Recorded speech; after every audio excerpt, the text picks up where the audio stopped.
Welcome to the Mike on Much podcast. I'm your host, Mike Bierman. We're here with our friend and trusted producer, Max Kerman. We also have our pop culture aficionado, Shane Cunningham. And joining us for the first time in the new year is Erica. Guys, how's it going? She's back. How's it going? I gotta say, this week feels like the worst week of the pandemic, like of the whole time. I don't think you're wrong. That at all? I was in a text chain yesterday, and I was saying we all knew that January and February were going to be brutal. But I feel like January has over-delivered on that front. I feel like it has felt like I knew it was going to be bad. The weather's bad. We can't see each other. But it just feels like with sort of world events, local events, everything feels like it's like this has been a tough week, I feel like.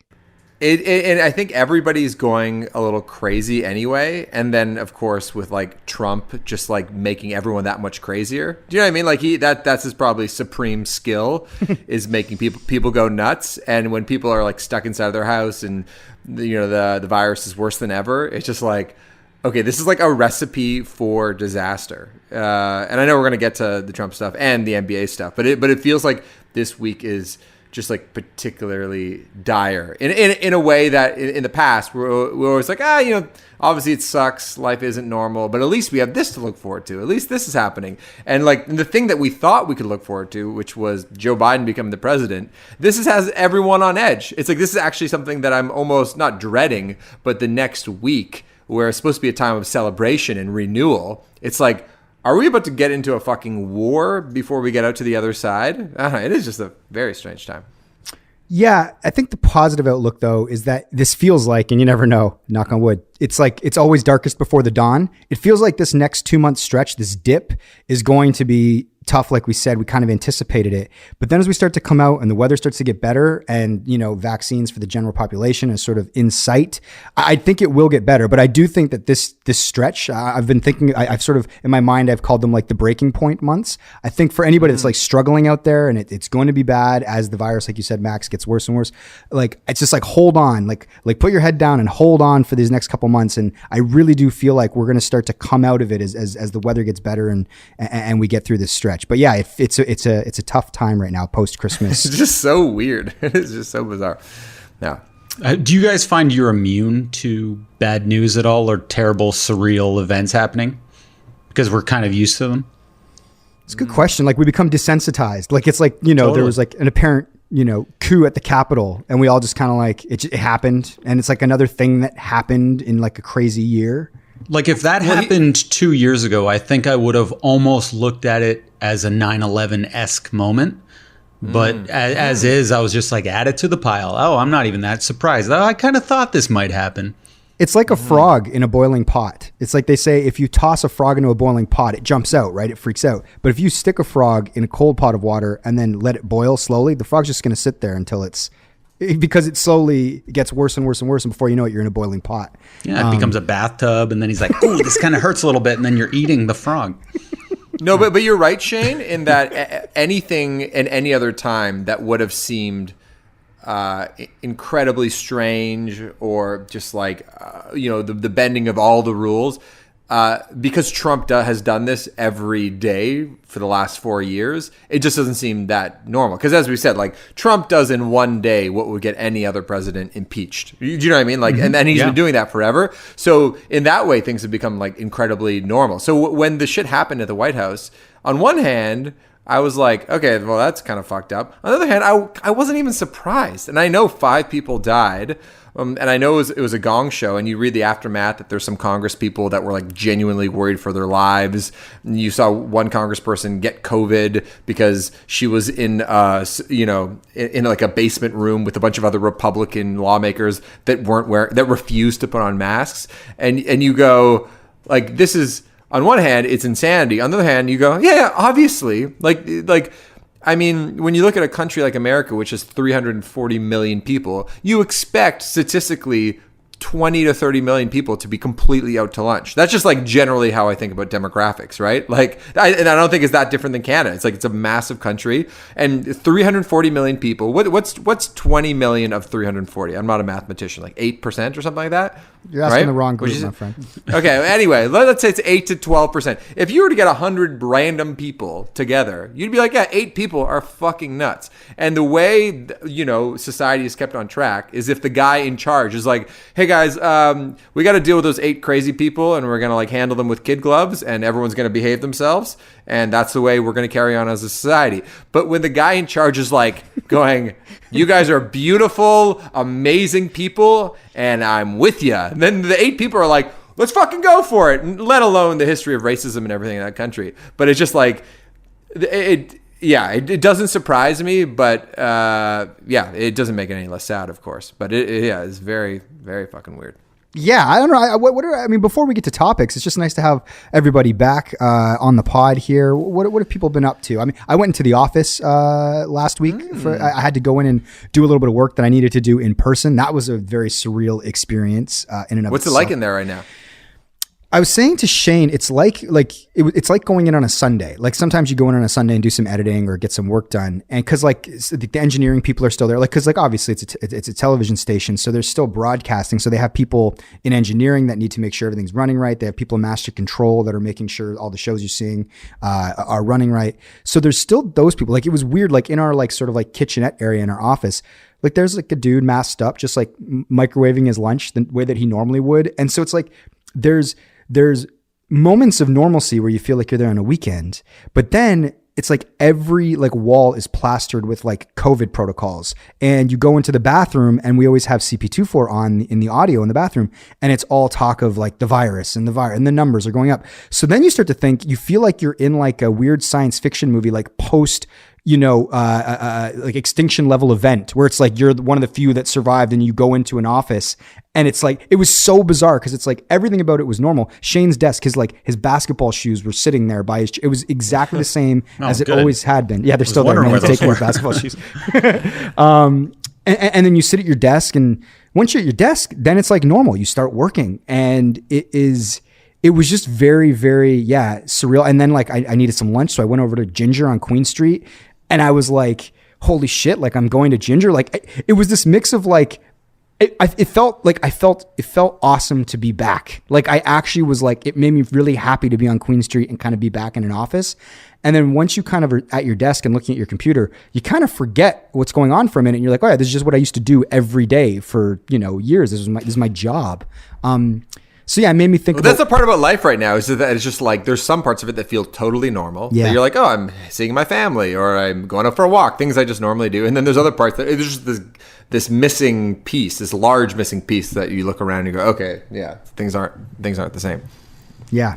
How about everybody else? Shaney, anything going on? No, not really. I didn't really do anything. No, I was thinking a lot about the Matt Devlin thing and how there was a kitty litter with cat turds in it behind me in the interview. The whole time there was kitty litter, and I was like, I wonder if anybody noticed that.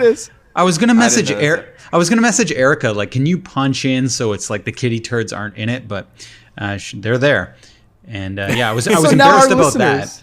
Our listeners can go look at this video on our Instagram, and you can see the kitty turds in the background of the Matt Devlin. Luckily, you can only see the turds for a second in the promo video, but in the clip, like the full hour-long interview or the hour-long recording, the turds are omnipresent. Wow.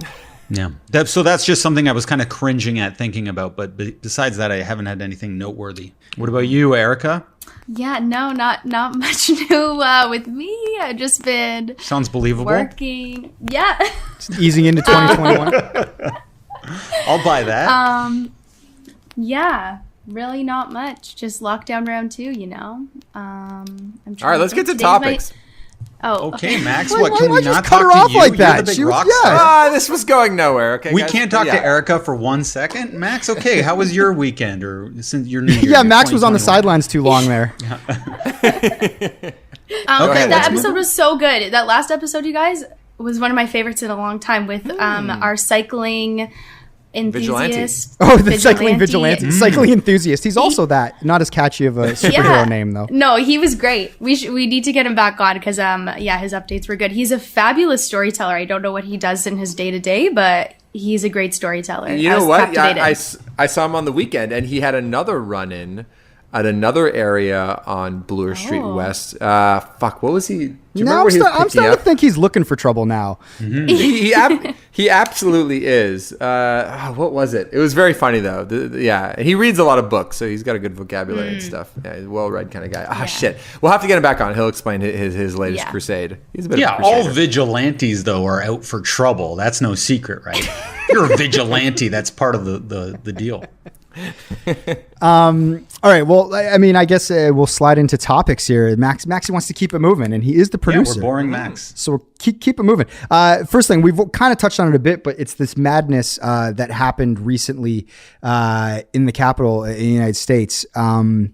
Obviously, I mean, I don't even need to recount this because it was an omnipresent news story and has been for ever since it happened. I guess a week ago today. Was it a Wednesday? I can't recall. But one of the things I always sort of like find fascinating about when these sort of like remarkable world events happen that we'll be reading about in history books and talking about for a very long time is where you guys were when you like how you sort of discovered it as it unfolded. And I'll start because mine's not very remarkable. Shane and I were writing something for work. So I was in the office. Shane and I get on a Zoom and we ended up like banging out like the script, but we were probably like on there for like 2 hours, maybe, Shane, like kind of like building it from scratch, working out the kinks. And so because I was at the office, I did the Zoom on my phone. So my phone was on my desk. I'm typing on my computer. So I'm not looking at Twitter. Shane and I are like locked in. I'm not paying attention to anything. And then we get off the phone and I'm like, I open Twitter and I'm like, what the fuck did I miss? I literally have spent the last 10 months online because we got nothing else to do with all this lockdown. So like my phone, you'd look at it every 5 minutes. And the one time I happened to not be on my phone for 2 hours, the whole world went insane. So it was kind of crazy that it happened in that moment. And I messaged Shane and I was like, did you see that like there's a fucking insurrection while we were writing this script? And Shane was like, nothing surprises me anymore. Well, I went on a run right after we did that writing session.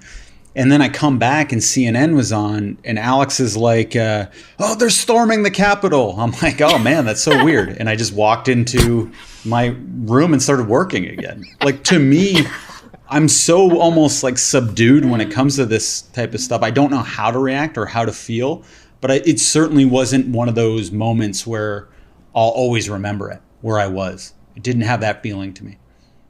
Yeah, it was remarkable on my end because it was at Manager Ash's birthday and we were hanging out. And also, huge happy birthday to Ash, Manager Ash, for all our listeners. Yeah, she's listening right now.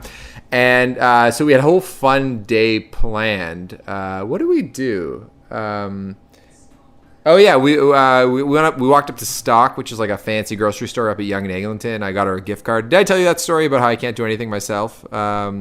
Maybe I didn't. That's a story. Basically, this just seems like we don't need to hear a character trait. That.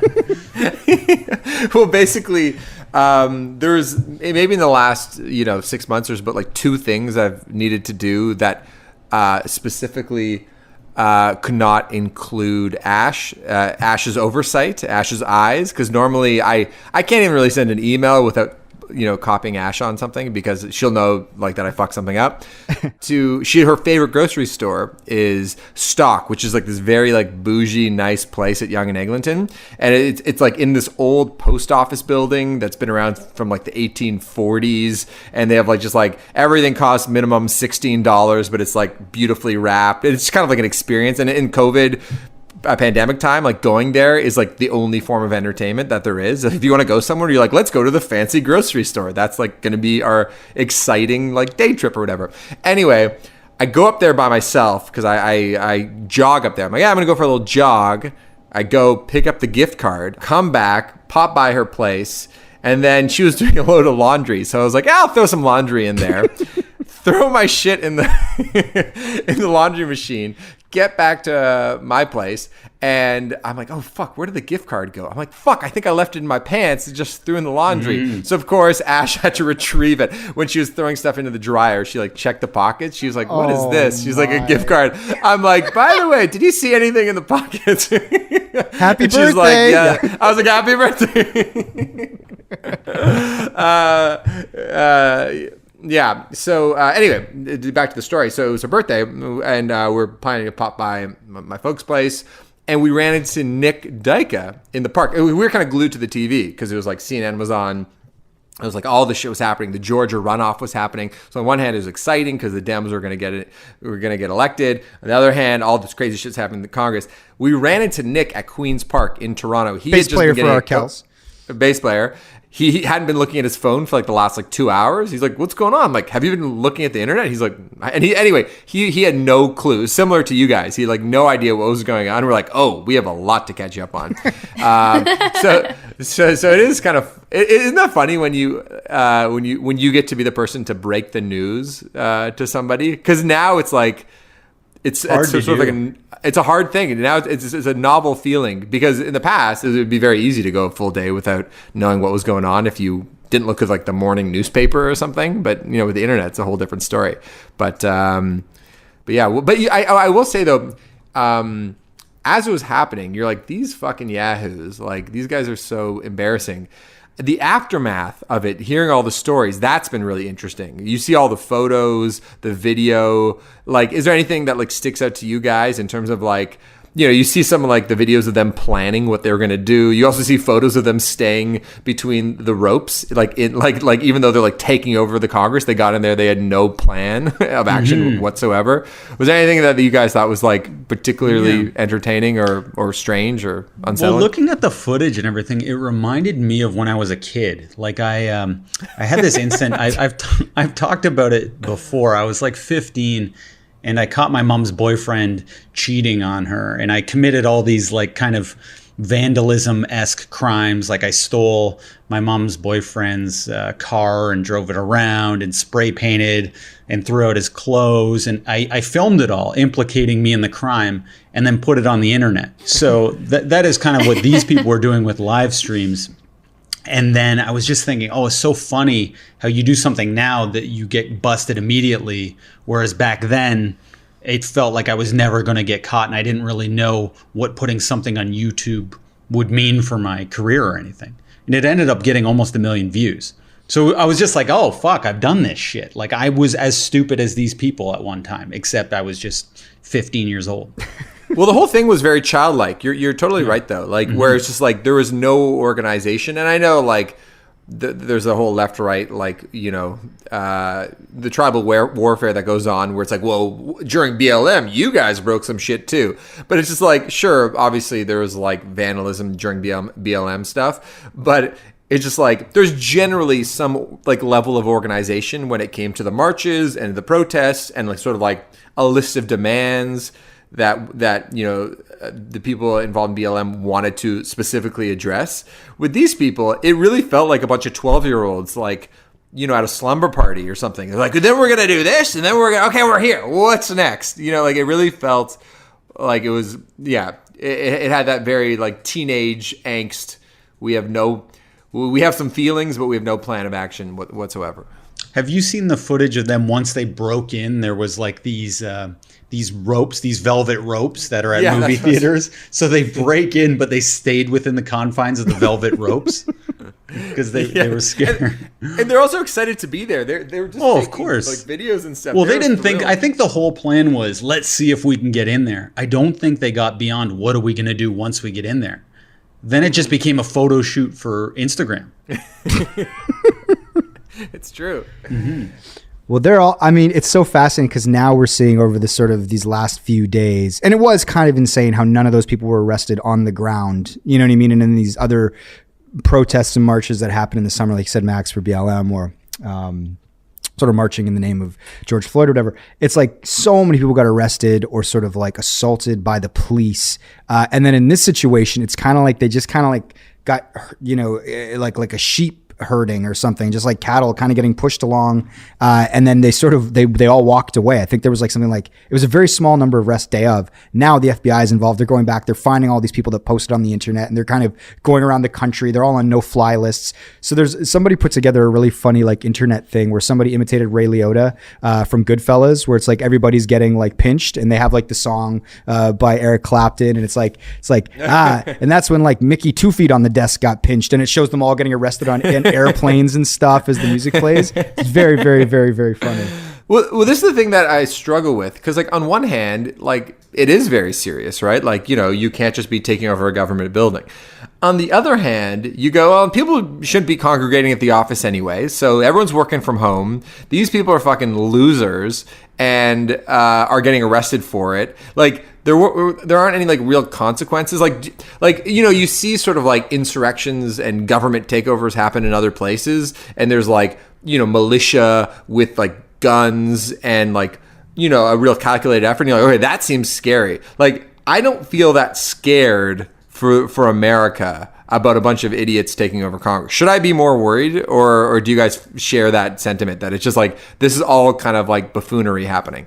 I think it can turn quick. So, like, for instance, like once they breached the Capitol and they got all of the different politicians into the safe rooms, like they never were face to face with this mob. Like, what happens if that group comes face to face with Nancy Pelosi? I don't know the answer to that, but it's like, is the same impulse where they kind of all rushed into the Capitol, does that make them all rush toward her? Like, I'm just saying, like, it just takes one person to sort of like incite. Like, it can go from silly to like legit dangerous really quick when things are out of control. And we never really saw them come face to face with, you know, people like Nancy Pelosi or AOC. You know what I mean? It's like, who knows what that mob does if they come face to face with AOC, who they all consider like, you know, enemy number one.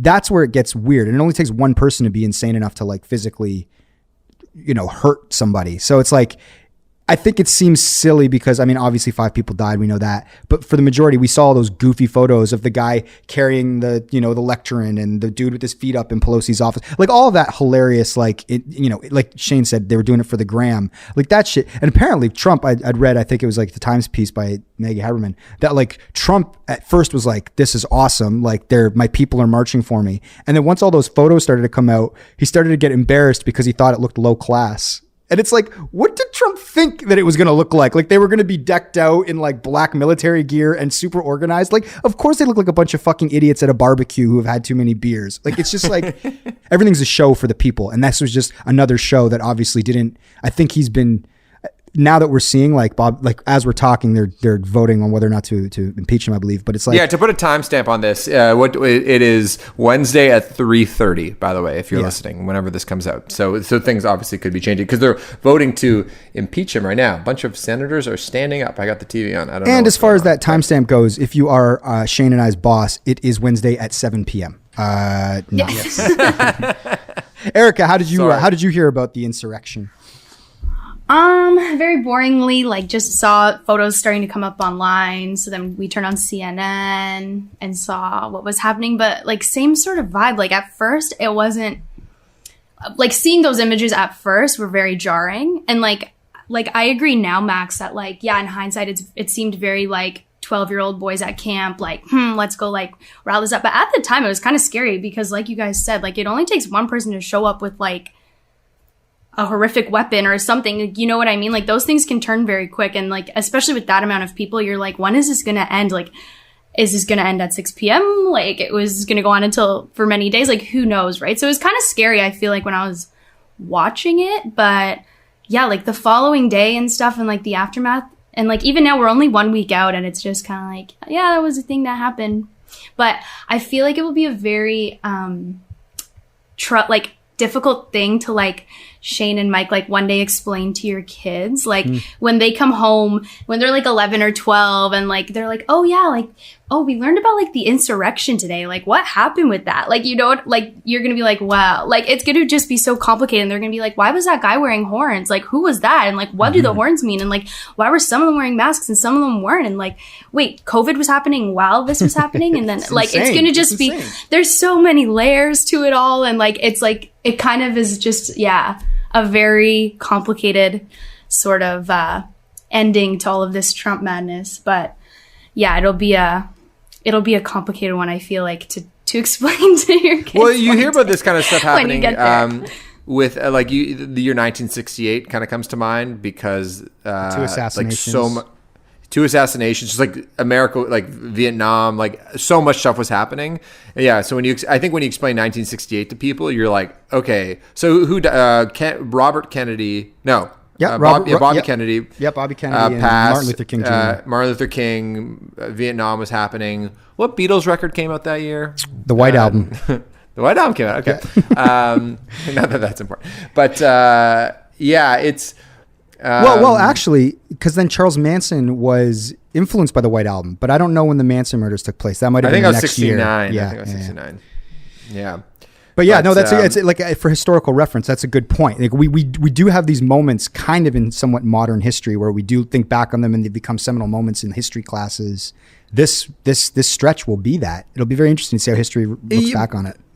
Okay, here's the thing though. I still should I take this more seriously? Because you think back in 1968, like there's like soldiers are going to war, like a lot of people are dying in Vietnam. Like it felt like a much more like violent and uncertain time. Now that we all like live on our phones and we're on Zoom calls, it's like a lot of the world kind of it just feels like those events are kind of siloed and they don't seem as like immediately dangerous compared to that time because of how technology works. It doesn't really feel like the fate of the Republic is in that could change it at any moment because like Biden will be the president despite the fact that there's going to be some protests that happen on Inauguration Day, or should I be taking it more seriously that it's like no, this is like an existential threat to what America is, or is it just kind of a slow decline to America like losing its shine? I guess it's a good question. I think it's a little more like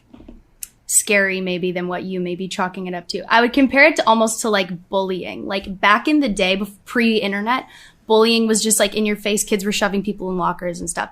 That doesn't happen anymore. It's obviously all online now, but like it's just as bad, if not worse than ever. But it's almost worse That's because true. It's kind of hidden and like secretive and like under the table. You know what I mean? And I feel like these scary groups that get together and organize through the internet and have this common sort of hatred are almost scarier than like what it used to be. No, that's a great segue actually, because that was another question I had about QAnon, right? Let's talk about that for a moment, because obviously these groups have been mobilizing online. There's a sense of community that they feel part of. There's a reality that they're being fed, which is that the election was stolen, or there's powers that be that aren't being honest with the general public. And I had a friend, like a local Hamilton pal, who one of his parents is been subject to QAnon lies via Facebook, I suppose. He hasn't really gotten into detail with me. But I was wondering, like, have you guys had to encounter that directly? Do you know anybody in your life? Because obviously you have the weirdo friend. Everyone has the weirdo friend on Facebook that like thinks and posts weird shit. But have you guys dealt with any of that in person in your life? Let's start with you, Shane. Yeah, just through this family tree stuff, I've interacted with so many anti-maskers and so many Trump supporters. So many. A lot of them believe that Hillary eats children, like literally believe. And we thought these people were normal. Like we had befriended a few people who were normal until things got really political and you had to really state your side. And then we found out this woman actually believes that Hillary is eating children. And she really thinks that. And it's what's so strange is she's normal in every other regard of life. Give us a personality profile of this person. Otherwise, aside from her, I'm Hillary, kind of scared to say. ideas. You have no idea. I'm scared to say, honestly. I don't want to publicly say anything too much. Okay. But I've been like harassed a lot online by various weirdos. Wow. And how do you deal with them? At first, I was kind of scared of it. Like I actually thought, like I guess that's a big part of terrorism and all this sort of thing is just the threat or the fear that something's going to happen before it actually does. But now I'm so used to it that everything just feels so surreal. It doesn't even feel real. So I don't interact with them anymore. Where before I would, every single troll I used to call them, I would interact with and get a response out of. But I realized that's what they want. So I just will block them or delete them. But I have to do it quite often. Do you think it's a product of people just being at home too much? Like people having too much time on their hands? Obviously, people would always do that. But I think it's making people go extra crazy because just like instead of like, going out to your job or doing social things, you're like, I guess I'm just going to go down this rabbit hole. There's a podcast called Rabbit Hole about this very issue about people just getting sucked into the internet. Mike, do you know anybody, any childhood friends, any acquaintances that you've had, that you talk to directly? a lot of people on Facebook, a lot of Facebook people like my age that I went to high school with, like, and I don't know if it's a mix, like you guys are saying, like, let's say the pandemic didn't happen because there was this huge sort of divide in what Trump sort of brought out in people long before a pandemic. Would it still be at this fever pitch, say he still loses the election, et cetera, et cetera? Would those divides still happen? But COVID is making like the theories and the sort of need to share and vent way more prominent on like my Facebook, like whether people are going on a mask rant or they think that the government is doing something insidious by imposing like a lockdown. Like there's definitely a conspiratorial tone that is overwhelming on Facebook from people that you're like, oh, I thought that was kind of a reasonable person. And then they'll post like, a theory where they're like, well, this is happening and this is happening. And you guys are all sheeple and you're fucking sheep. You're just going, okay, that's interesting. I'm like, not even so much like maybe like to have the thought, but to post it is just wild. What is compelling people to share in this way? And it's probably because everyone is at home and they don't have these outlets and they just want to scream at the wind because it is frustrating. This all sucks. It sucks for everybody. And so I think for a lot of people, this is their vent, whether it's to lash out at masks or talk about their personal liberties being taken away or whatever the fuck that is. Like, it's like, there seems to be certain truths and it's like, we are fighting this virus. This is the way that the experts say the best way to fight the virus. And it's like, for some reason they think that like the medical community's in on it and the governments are in on it. And it's all about taking down you. And it's like, why would anybody be interested? Like, it's just like, it doesn't stand to reason, but when you're angry or you're upset, reasonable discussion usually doesn't enter the conversation. So I read some of it and then I'm just like, it is what it is. And I'm like, I wonder if people are going to like chill as this sort of slowly starts to dissipate, or if this is just who these people are, or maybe we're all only like one event away from becoming a little unhinged. I don't know the answer. Yeah, the policing of the internet's an interesting thing to think about because obviously Trump's been banned from Facebook and Twitter and everything. It's also kind of funny, like, Trump could walk out into the press pool area and have a direct line to every American if he snapped his finger, right? And he could also call into Fox News or book an interview on CNN. Nothing's keeping him from doing it. And he hasn't really done that, which is kind of funny. It kind of shows that this is a guy who only wants to tweet things into the air and not have to address anybody face to face, because when that happens, he loses any kind of strength and determination that he'd have to have. Yeah, well, would you guys think that Trump should have been banned from Twitter? Let's start with you, Mike. Well, here's the thing. Twitter's a company, they're owned. Like a lot of people kind of like, I think, falsely equate it with like it's taking away freedom of speech. Well, it's like, no, I think that the company can do whatever they want. Like if they want to ban somebody that they say doesn't meet their standards, like they get to make that call. It would seem, you know what I mean? In sort of an open market or a free society. And then you just have to go find another platform if you're Trump, you know what I mean? And I guess I just don't know where the responsibility lies. Like as far as the argument that it's like, oh, they're taking away like his voice. This is like, this is the beginning of the end. This is going to be an Orwellian future where now we're like, with people we don't agree with, we silence them. It's like, well, no, like that dude, that politician Hawley who lost his book deal after sort of backing Trump and his part in inciting the riots. He was like, oh, I've been, they're taking my voice away. It's like a publisher can decide to publish whoever they want and break a deal with whoever they want. Like at any time, if there was some sort of monetary penalty for breaking the deal, I'm sure the publisher is going to pay it, but that guy's not entitled to have them publish his book necessarily. You know what I mean? And it's like, if a company chooses not to work with you, a company chooses not to work with you. And so that part of the argument I do find like a little bit confusing. Now, in the overall sense, like, with great power comes great responsibility, like today it's Trump. So we're all like, fuck, that he's a menace to society. He's clearly dangerous. He arguably got 5 people killed on the 6th. But what happens when it's like somebody who we agree with that they ban? That's the argument. So I don't know if there's an easy answer to it. But I think it's an uncomfortable conversation. But do I think it's a good thing that Trump is gone right now? It's been a very nice break, I got to say, to have him just kind of quietly stewing in the White House, doing whatever the fuck he's doing and not tweeting.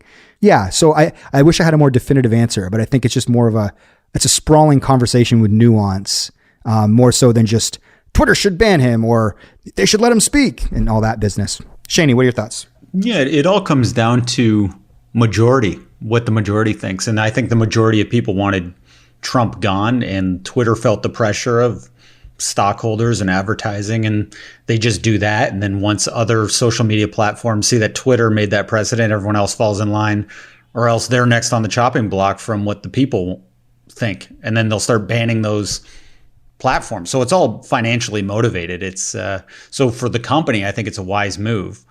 But is it right? I don't know, in the free speech way of things. Because really, if those people didn't storm the Capitol building and Trump still said what he said, it would be fine, right? What he said. It's just because they acted on it. Yeah, I guess free speech is all good and fine. And most people could rant and rave about whatever, and it really wouldn't have that many real world consequences. But it's just him ranting and raving does have real world consequences, which I suppose is why it needs to be policed or why he needs to be banned. Because anybody could tweet heinous shit and it'd be like, okay, that's just a random dude saying stuff. But because he speaks to so many people and people take his words like really literally, that's where those are the crimes that he's guilty exactly. of. Like if Obama said we need to be strong right now and not take this, we would look at it internally. But when Trump says we need to be strong, they're grabbing their baseball bats and think that you got to break shit. Yeah. I will say though, just going back for a second, Maxie, you'd mentioned like, the viability of like how dangerous these people are, and like Biden is going to be president and all that stuff. The one thing I will say that I think is kind of like in the air and weird, and this also gets to Shane's point about, sort of the greatest power that these people have is fear. Terrorism is sort of basically based on what might happen, not necessarily what does happen. I do think this next stretch, this week and a half, until like Joe's inaugurated and like in the White House, it's a soft period where chaos could still reign. Like, do I think that they're organized enough now that all eyes are on like protecting the Capitol, protecting the inauguration? I don't know where they're going to do it. Is it out in the open, all that stuff? But I do think this is like, if somehow it takes one crazy person to get to Biden, and if they manage to pull something off, things go into chaos. Because then you have a bunch of people that are like, oh wait, do we swear in Kamala Harris? That's how it happens, right? And then dominoes start to fall, and then it's like, well, Trump, technically we never sworn anyone in. So I think that these next, like this stretch, and I'm certainly not like an alarmist, but I'm just like, that's why I think people are so concerned, is it's like, it's not done yet. Biden's still the president-elect. He's not the president. They got to have some sort of ceremony. They got to do all this shit that they deem obviously very important with their constitution. And until that's done, I think this is a weird and sort of like vulnerable time for chaos. And I think that's why you're seeing all of the protection. And again, like when all eyes are on something, it's very hard to pull something off. And especially the people that we saw in those photos, they don't necessarily seem the most organized people. But I think this would be like the dangerous time for sure. Yeah, and to add to that, the thing that actually makes it the most dangerous is that the Republicans on the right who refuse to go, okay, enough's enough. Like, listen, I get like, typically these are the rules of war and, we go hard at each other and tactically we have all these, different ideas about like how we can win. But when they don't speak up over the insanity, if they don't go enough's enough, that's when things can get really troubling. You know what I mean? Because all it takes, like if Mitch McConnell and all the Republicans said, guys, Biden's the president and that's that. But they don't, they took forever to even say that. And that's, I think, the thing that I'm most concerned about. And that is the biggest crime of all these people is that they refuse, to do their job honestly. So yeah, I'm with you though there, Mike. If Biden got assassinated, would they blame Trump? Like, would Trump be implicated even further in a deeper crime? I guess it depends on who assassinated him and what his message was or her message was.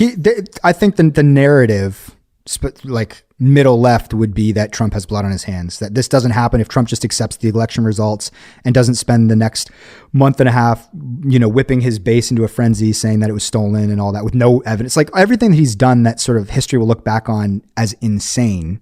And they'll be like, how did we live through that? And to Max's point, how did all these politicians not stand up and go, wait a second, that's not true. Like you've literally been knocked out of every court that you've tried. You don't have any evidence, but Trump understands the power of narrative. The guy is a natural born marketer. He's like, if I say it enough, people will believe it. And now we're here. So yeah, if something happened to Biden, I think people would say he had blood on his hands. Whether you could prove it or not, I don't know. But I do know that it would create fucking the most chaos ever.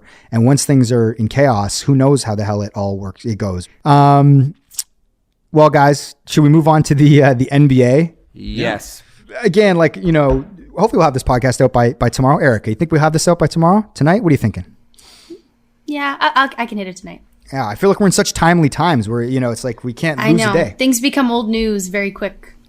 Crazy. By the time this podcast comes out, James Harden could be traded. So who knows? But currently the NBA is being overtaken by positive COVID-19 tests as well as contact tracing, meaning guys that were in contact with people who tested positive, who can't play, who have to test, they have to get a bunch of negative tests. They're not playing games. A bunch of games have been postponed. This is sort of the January wave that apparently Adam Silver, the commissioner, warned teams this is going to happen. But I think now that we're here, it's more than they maybe thought, or at least it's probably more difficult to manage in real time when you're doing it as opposed to sort of what you imagine it's going to be like. So the NBA is continuing on.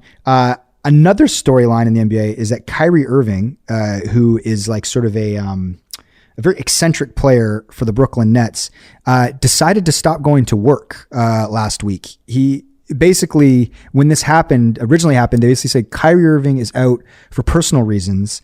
And they asked his coach, Steve Nash, and Steve Nash is like, I actually don't know the reason. I don't know anything about this. And apparently the organization didn't know. And Kyrie just really hasn't been going to work.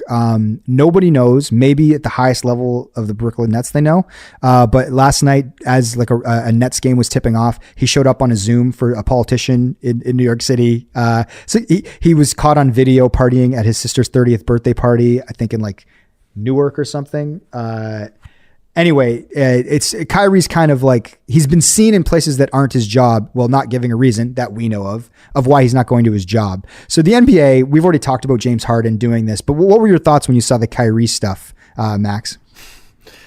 Well, there's nothing like it, really. I really commend these players that have been outspoken on social matters of the day, especially this last year. Seeing the NBA take hard stands on stuff has been amazing. Probably one of the most uplifting moments of the year was when the Milwaukee Bucks refused to take the court out of protest, and I thought that was because powerful. So it's funny. On one hand, there's something sort of awesomely enlightened about Kyrie, who's because when he speaks about issues of racism and class, it's he really seems to know what he's talking about. So I'm okay, I like this guy a lot. And also, he's donated so much money to various causes, the WNBA, a lot of communities of color. He's an incredible guy in that regard. But on the other hand, he's making $35 million a year to play basketball. The reason why he's in a position to not go to work is that he gets paid very handsomely to put a ball in a hoop. And also, let's remember, this is an incredibly hard time for us. The thing that brings idiots like us a lot of joy is watching people like him excel at the thing they're amazing at. So it's I appreciate you wanting to go to the community meeting on Wednesday nights at the local hall. This is awesome.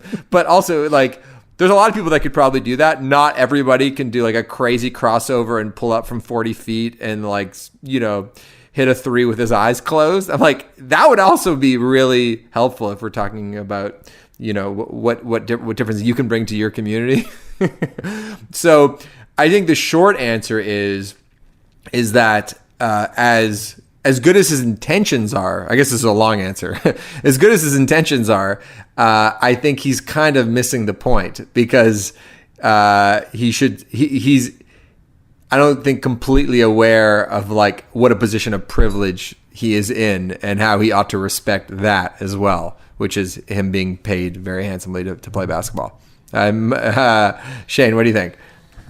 I think there's more to it than just he's choosing not to play. I think there's a lot of discord in the NBA right now, and people are feeling like they're just there to entertain people, but they can't live a life of their own, and they want to just not play this season. And a lot of people are just doing it for the money.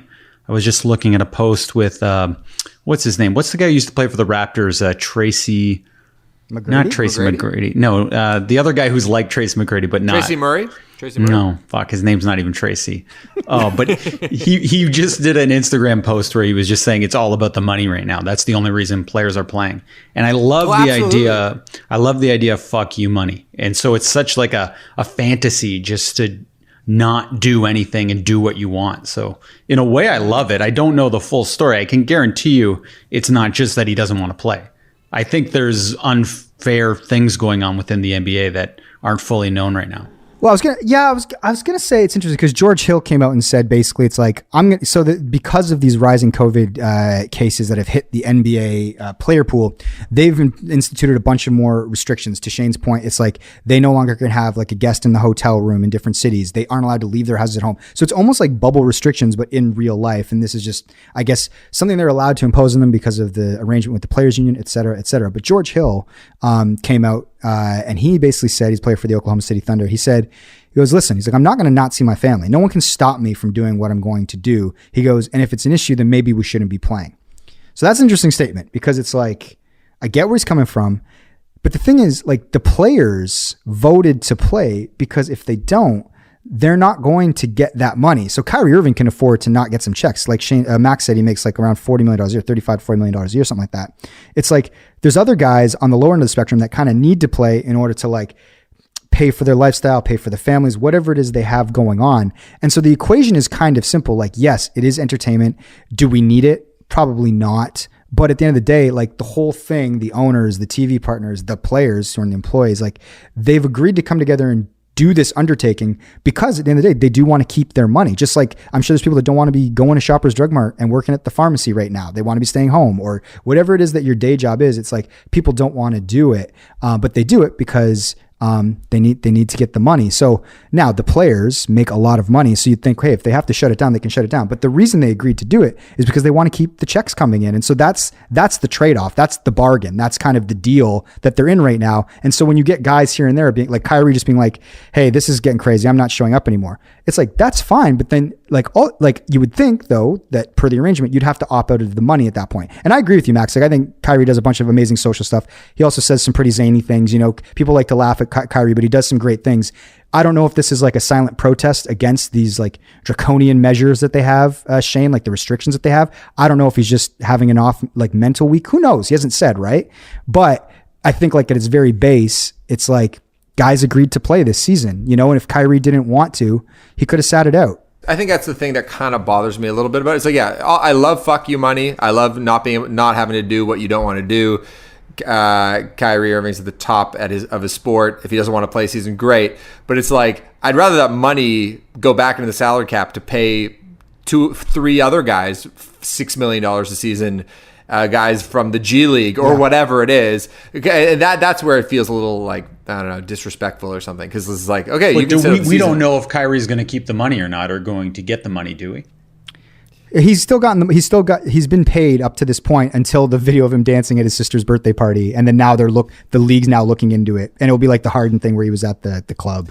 Where basically. And by the way, if Kyrie goes, hey, by the way, like if he, a fuck you tweet, Shane, would be like just like one tweet being like, by the way, I'm donating my entire salary this season to BLM or to the WNBA or to whatever like righteous cause, I'd be like, okay, sick. Like continue to sit out. I could see him doing that too. He's me too. You know. And by the way, Drew Holiday on the Milwaukee Bucks, he's donating his entire salary to black-owned businesses in Milwaukee, which is like fucking respect. That's like incredible. But I think the thing, I think the reason why it feels like a bit of like a slap in the face is that like everybody is doing things that they normally wouldn't do, to put food on the table. Like your brother, Mike, he went and lived in a bubble with TFC down in Hartford and down in Florida, away from his partner and his family and his friends, because he wanted to make a paycheck. And people are doing that all the time. And a lot of people can't even go to work. Like I can't go to work right now. Like my job is illegal right now. So everybody's making sacrifices. So I think that's where it feels where Kyrie's like misreading the room a little bit. We're just like, yo, bro, just so you know, everybody is struggling. No one likes this. Absolutely no one likes this. It is not ideal, but someone making, millions of dollars a year should be a little bit more like tactful about it, I suppose. But if you agreed to something and then something turns out differently than you thought it would, you have the right to change your mind too. Right? Like if you said, oh, I really want to play, I'm the lead singer. And because you're the lead singer, the band needs you to perform, right? Like you would have every right to change your mind if you all of a sudden felt mentally unwell or like you just needed to see your sister or family, but people would unharshly criticize you because you are such an important component of the Arkells and their touring. Well, this is it. I mean, I think it's a thing about being forthcoming. I think we have sympathy for his head coach, Canadian, Steve Nash, where they asked Steve. He probably knows. Hey, have you heard? He probably knows. Says Steve's not. He said that, but he's not going to say. I bet you he knows. Well, anyway, him leaving everybody in the dark, that's the thing. By the way, Avery Bradley, guard on the Lakers, who makes a lot less than Kyrie, he didn't go to the bubble because he was like, I don't want to go to the bubble. Like, I got to be with my family. And you're like, okay, respect. You came out, you said that, you didn't want to go, all good. It's just Kyrie being like, Kyrie has this tone where he goes, you don't understand. You just don't understand. And then he leaves you in the dark for like a few days, which is what he's doing to everybody right now, which makes the whole thing outwardly he's like that. But like people who say the same thing about Russell Westbrook, it was that he's this huge asshole.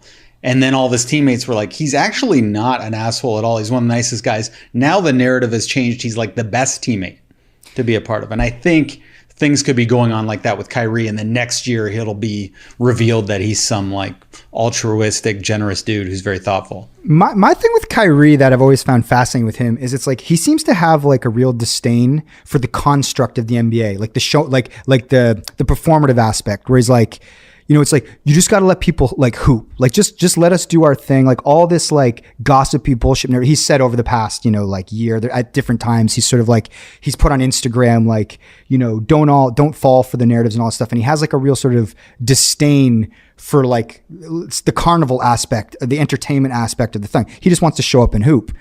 The thing is though, it's like, the reason he's allowed or he's able to make as much money as he does and has like, you know, the Nike contract and all that, and he ends up spending that money into worthy causes and all that stuff.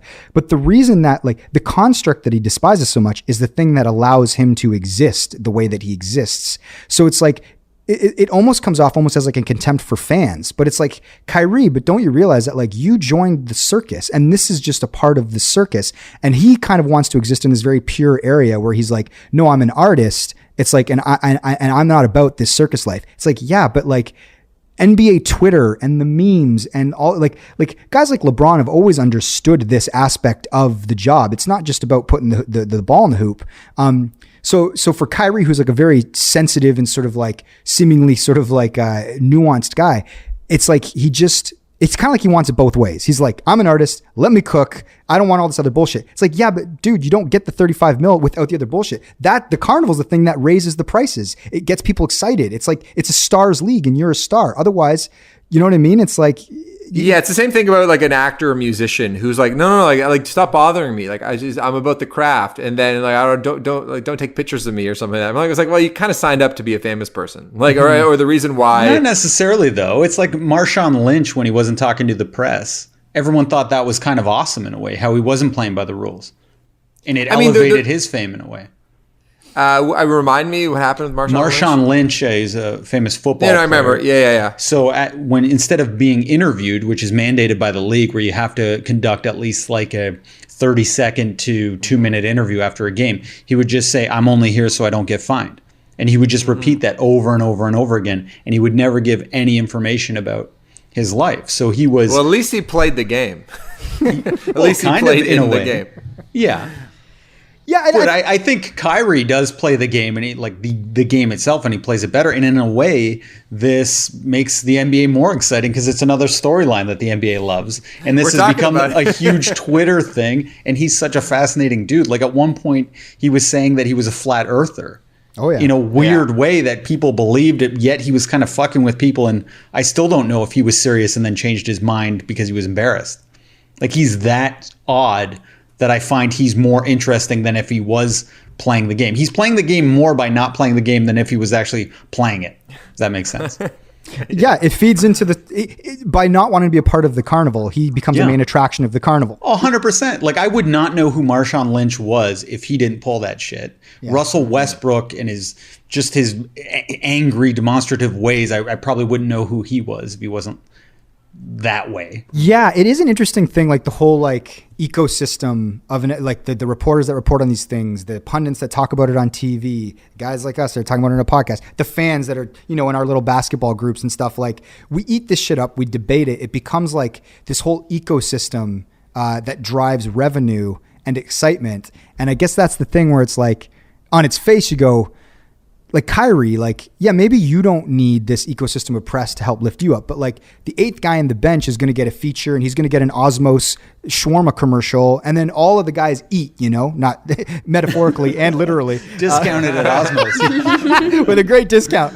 Like all of your players union is stronger because there's only like 20, if that, true stars in the NBA. And then there's like 380 just people that are really good at basketball that work, and it's like the ecosystem all works in a very unique way. And guys like Blake Murphy do great work and they get to work because there's interest in it, blah, blah. There's this huge tapestry of stuff. But I think, to your point, Shane, just Kyrie trying to operate outside of it, even if he doesn't mean to, is ultimately helping the system. Yeah.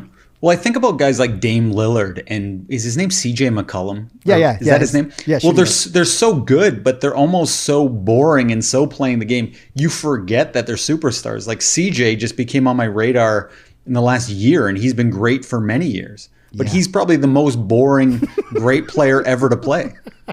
It's the same with a guy like George Hill, right? Yeah, too. Exactly. Like there's so many forgettable guys who are playing the game, but they're not entertaining at all.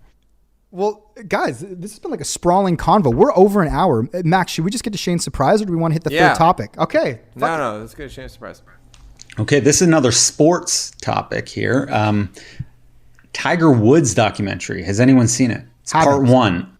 It was recommended to me by a good friend, though. That friend was me. It's an excellent kind of, like, I'm blown away that they actually got the access, and what was said in the documentary is said, because I can't imagine Tiger approving this documentary. So it got me thinking into legacies, and what is Tiger Woods' legacy going to be, do you think?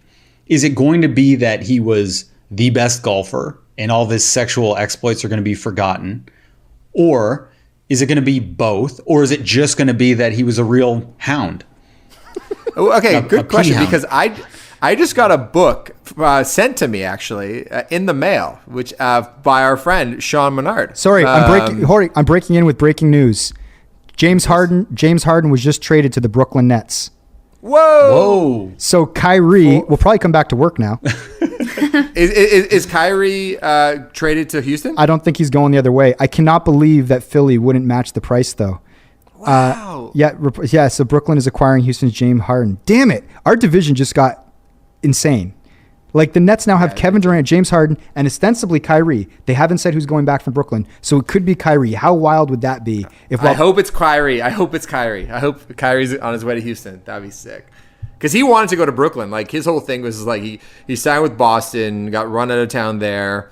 He was going to homecoming because he's from New Jersey, and he was like excited to be a part of the community. Like Brooklyn really welcomed him, but by not going to work, maybe he's going to Houston. That would be very ironic. I'll keep people updated. Sorry to cut you off, but I thought it was kind of exciting. Wow. That doesn't happen on a pod in real time. So for our listeners, that's James Harden. That's good. Houston. There you go. So what I was saying, what was I saying? What were we talking about? Oh, okay. Sean Menard sent me a book. Because he thought I'd enjoy the book. It's called Stillness is the Key. It's sort of like it's a small little book. It's like kind of daily, not meditations, but like, advice about how to sort of be in the moment and be as present as you can. Yeah. And the book is just filled with a lot. Yeah, exactly. Have you read the book, Shane? Are you familiar? No. Okay, but that's the idea. It's a mindfulness kind of book. And every chapter is just like different examples of different like historical characters who either got it right or didn't get it right. And there's a whole excerpt about Tiger Woods and basically how he came from a pretty, like his family upbringing is really interesting. His dad was a bit of a womanizer and a real tyrant.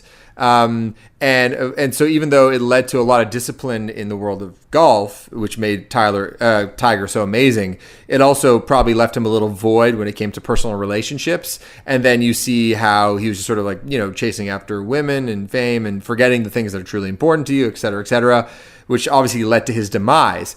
Now, why I bring this up is that I was in reading like the one paragraph description of all the trouble that he had. He had sex addiction, probably alcohol problems. I was like, I almost kind of forgot them a little bit, which is weird because obviously it was a massive story when it was happening. So to answer your question though, in the year 2050, when we look back, I think it's going to be mostly about golf because I think there's some other famous athletes from like back in the 50s or 60s and obviously the media culture and celebrity culture is different now, but who, you know, I don't know, Mickey Mantle or something like that. Like guys that definitely like had troublesome personal lives, but you just remember Mickey Mantle as being an awesome baseball player. I know, but it wasn't blown up to be a scandal. It's like if Motley Crue existed now, they would be borderline criminals, but because it happened in the 80s, they're celebrated.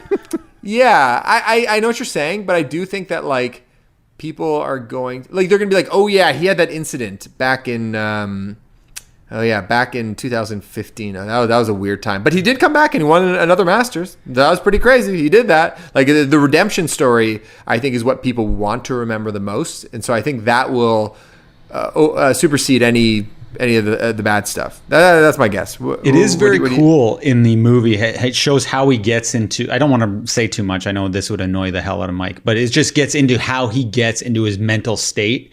And it's a very interesting way that kind of brought out his superpower, which is being locked in. And I'll just leave it at that. But I also wanted to, as a side question, if you want to answer this, what do you think your legacy would be? Mostly curious about Max here, because I guess you're the only one who might have a legacy. Like in fame-wise, I mean. Like, you know, I'll have a legacy to maybe my daughter. Good question. I don't know. I don't really think about that too much. I don't know. Hopefully a nice guy, good songwriter. I don't know. I don't know if I have a cool hair. Jewish. Jewish. Half Jewish. Do you curl your hair or is that natural? No, this is I slept on it and it just kind of came out like that. So I really could use a haircut though. Back to the Tiger Woods question. Mike, what do you think? How do you think Tiger will be remembered? My first question is, Erica, as somebody who didn't like, you didn't like follow. This is funny that you're saying my first question when you were just asked a question. Because I'm interested about how she views Tiger. Yeah. She wasn't a part of like his ascension, but she probably knows him as a tabloid star, but also he's considered like the Michael Jordan or the Muhammad Ali of his sport. So it's like, what's your thoughts on Tiger? Just very sort of like cursory, like. Well, I grew up in a big golf household. My dad is obsessed with golf. My brother, Jack, his middle name is Nicholas. Wow. And it's it's a big golf culture. Is it Nicholas or Mikolas? Nick with an N. It's Mikolas, I found out, isn't it? Jack No, that's Phil Mickelson. Okay, yeah. Okay. Edit that out. I'm sorry. Yeah, I learned that it was in the doc. No, her brother is Jack Nicholson Graham. That's the middle names. Well, that fact blew my mind while I was watching the doc, but continue.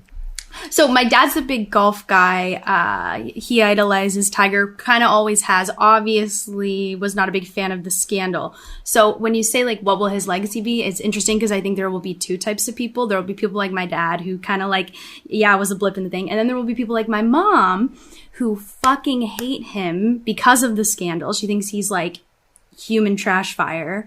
And Ash is nodding, by the way, over here. Ash is like, yep. And anytime he's on the TV, my mom like will speak her mind about him and whatnot, and my dad's like, well, yeah, but he's the best athlete in the world and whatever. So I think he'll be generally regarded for his athletic achievements, mainly because clearly the brotherhood of golf has forgiven him. Like everybody in golf loves him, commentators love him, his competitors love him and respect him, and none of them talk about the scandal anymore. And I feel like when his legacy comes time to be talked about, it will be those people creating it. And they clearly don't care about his scandal. So for me, people want to root for him. Yeah. Yeah. I am very curious about this for some reason. I ask every woman I encounter not every woman, but when we're talking about Tiger, is at the grocery store, sir, do you want to buy the apples or not? Hey, you're a woman, right? Is Tiger considered an attractive man? It's a good question. Yeah, he's handsome. He's definitely handsome. I'm not very familiar with young Tiger, but I think he's a good-looking guy. Yeah. Oh, he was hot back in the day. Body. I thought so too, but Alex says no. Which back shocked in the day? me. Yeah, I thought so. She said he was just cute when he was like really young in his teenage years, but said he was never truly attractive. By the way, one of our favorite Twitter followers, Network, just tweeted in capital letters, "Is it for Kyrie? Yes or no answer at WoGSPN." Which is funny because, Yeah, it is not. It's for Levert and Allen and like a war chest of picks. Basically, they gave every pick. I think they gave four first round picks and 2 pick swaps, I think. Fuck. So we got a big 3 of Kyrie if he ever shows up again for work. Talk about the personalities though on that team. Those are 3 crazy guys. Yeah. Like Harden, Kyrie together, and Durant actually probably seems the most like even keel of the 3. And Durant's kind of been known to be a little wacky too. Wow. Anyway, Shane, what do you think is your legacy? Ooh, My legacy? Yeah. Like Tiger, prolific sex master.